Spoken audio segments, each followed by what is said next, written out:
이재명 대표가 언제 공식 대선 출마를 선언할지가 최대 관심인데요. 들어보겠습니다. 조기 대선 현실화하면서 이제 출마를 위해서는 사퇴하셔야 되는 상황인데요. 언제쯤 결단하실까요? 윤 전 대통령 입장문 냈는데 어떻게 보셨습니까? 이게 또 불복한다는 입장이 있는데 여기에 대해서 어떻게 생각하세요? 대선 체제 곧 전환하셔야 될 텐데 어디에 중점 두실까요?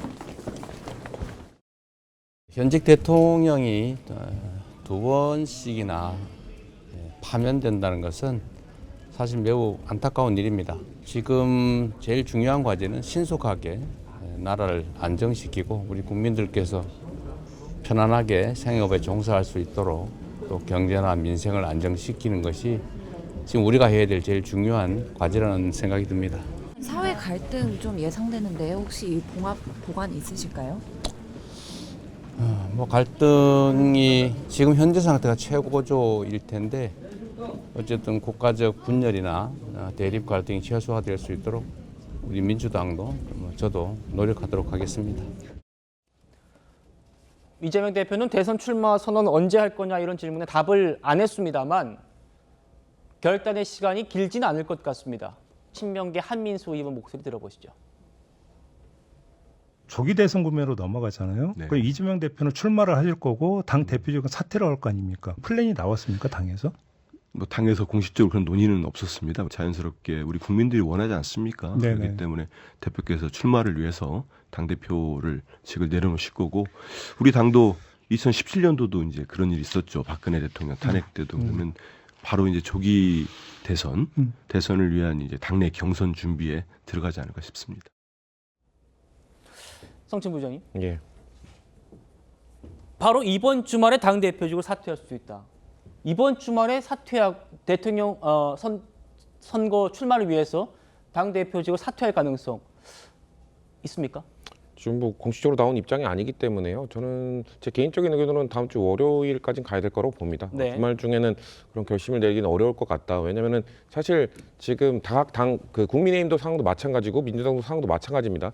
4월 안에 전국 경선을 돌고 후보자를 빨리 결정해야 되기 때문에 사실상 이제 바로 경선 모드로 들어가야 되는 건 맞습니다만 지금 대통령의 탄핵 선고가 나자마자 윤석열 대통령에 대한 파면 선고가 나자마자 바로 당대표직을 내려놓고 뭔가 조기 대선 모드로 가는 거에 대해서는 국민들께서도 뭐 기다려왔다는 듯이 하는 거냐 그런 말씀들을 하실 수도 있거든요. 그렇기 때문에 아까 이재명 대표가 두 명의 두 번째 대통령이 파면이 된 것은 매우 안타까운 일이다라고 말씀하신 것 자체가 즉각적으로 바로 투입되지는 않고 약간의 시간을 두겠다라는 저는 그걸로 받아들였기 때문에 주말에는 결심하시기는 어려울 것 같다. 그래서 아마 다음 주 월요일쯤 그래도 최고위를 한번 열고 최고위를 통해서 아마 본인의 거취에 대한 입장을 밝히시지 않을까 저희는 그렇게 보고 있습니다. 알겠습니다. 장 교수님. 네. 이거 한번 보시죠. 오늘 본회의에서요. 역시 이제 친명계 핵심이라고 불리는 김우영 의원이 이재명 대표 자리에 가서 이걸 하나 쭉 건넸답니다. 인비친전이라고 쓰인 글자예요. 이게 이제 뭐 비밀 문서 받은 사람이 직접 보십시오. 뭐 이런 좀 취지인데 인비친전 대통령 파면 직후 조기 대선이 이제 시작된 시점에서 뭔가 비밀 문서를 친명계 의원으로부터 받은 이재명 대표. 저 비밀 문서는 뭐가 들었을까요? 글쎄요. 요즘도 사실 한자를 저렇게 쓰지를 않잖아요. 그죠? 그런데 한자까지 써서 저런 그 메시지를 전달한다? 안에 상당히 궁금증을 불러일으키는데요. 사실 뭐 국회에서 저런 그 행동들이 뒤에 있는 기자들에게 다 찍힐 걸 다 나름대로는 다 예측을 할 수 있을 것인데도 불구하고 저걸 전달했다는 것은 일종 모종의 정치적 메시지를 담고 있는 것이 아닐까라는 제 나름대로의 내피셜인데 모르겠습니다. 그러니까 지금 상당히 이 이재명 대표 입장에서는 오늘의 그 윤 대통령의 탄핵 인용과 파면이 이 민주당 입장에서는 상당히 어떻게 보면 승리일 수 있지만 그러나 그것은 따지고 보면 뭐 오늘 원식 의장이 이야기했다시피 한국 민주주의 승리고 헌법의 승리인 것이거든요.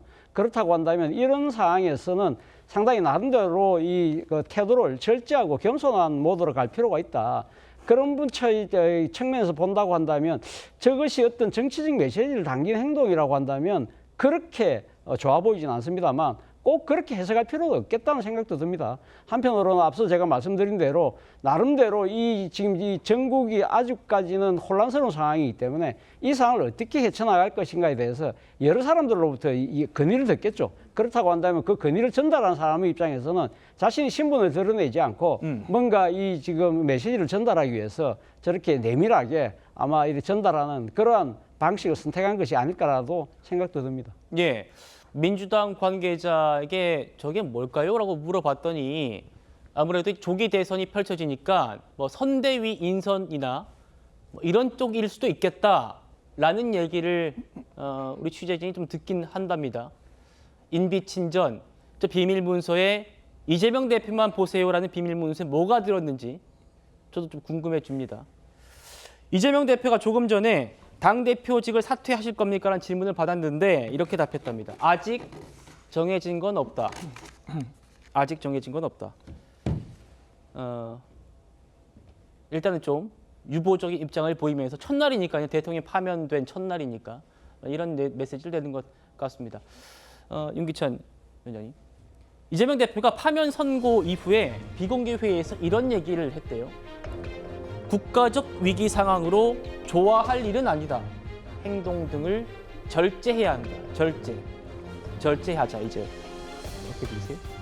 근데 뭐 물론 당연한 말인데요. 이재명 대표께서 최근까지 보여온 언행에 비춰보면 이례적인 말씀이죠. 그래서 물론 저는 전략적인 말씀이라고 생각을 하고 다만 이제 이재명 대표 입장에서 봐도 아까 제가 거듭 말씀드리지만 헌재 결정문 전체적인 취지에 보면 대통령도 잘못을 했는 게 분명하고 여러 가지 사유로 이런 결정을 하지만 그 배경에 분명히 국회 파행적 운행이 분명히 숨어 있고 이것도 존중될 정도로 헌법재판소 입장에서 보더라도 존중될 정도의 문제가 있다. 그러니까 이 부분을 이제 지적했기 때문에 이 부분이 나중에 대선 선거운동 과정에 상당히 파장을 일으킬 가능성도 있습니다. 따라서 유감 표명을 하라라는 목소리가 커질 여지도 없지 않아 있기 때문에 저 부분에 대해서 쌍방 책임론이 불거질 여지가 있습니다. 거기에 대해서 이재명 대표가 선제적인 아마 조치로 보이고 소위 말해서 그 대통령과 싸워서 이겼기 때문에 우리가 승리자 아니냐 이런 취지의 지위는 아니다. 공동의 책임을 지는 부분이고 정치 그 세력 전체의 문제다.